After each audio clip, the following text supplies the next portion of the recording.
আমরা যদি বাংলাদেশের স্বাধীনতার যে ইতিহাস অথবা বাংলাদেশের মানুষের যে ইতিহাস সেটা যদি আপনারা পর্যালোচনা করুন, তাহলে আপনারা দেখতে পাবেন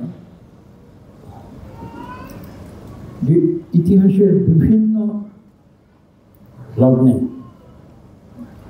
এই দেশ যখন একটি সংঘাতের সামনে এসে পড়েছে, অথবা কোনো বিপদে পড়েছে, অথবা কোনো ক্রাইসিস দেখা দিয়েছে, তখন সবার আগে যারা এগিয়ে এসেছে এই দেশকে উত্তরণের পথে, গণতন্ত্রের পথে নিয়ে যাবার জন্য, তারা কিন্তু সব ছাত্র।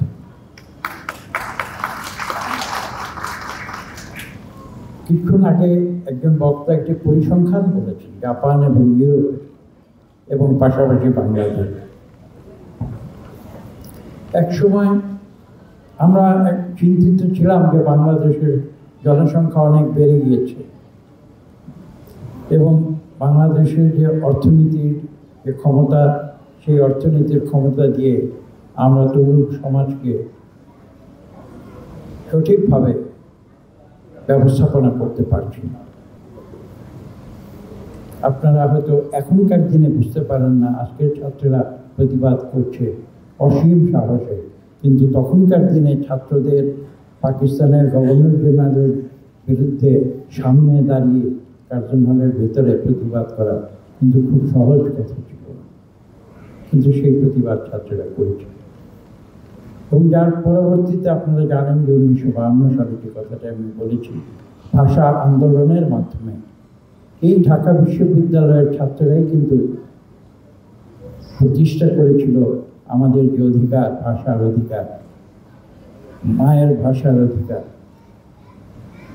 আমরা জীবন দিয়ে, রক্ত দিয়ে ছাত্ররা সেটা নিশ্চিত করেছিল যে বাংলাদেশের মানুষ বাংলা ভাষায় কথা বলবে, পাকিস্তানের রাষ্ট্রভাষা শুধু উর্দু হবে না, বাংলা এবং উর্দু পাশাপাশি দুটো ভাষা পাকিস্তানের রাষ্ট্রভাষা হবে।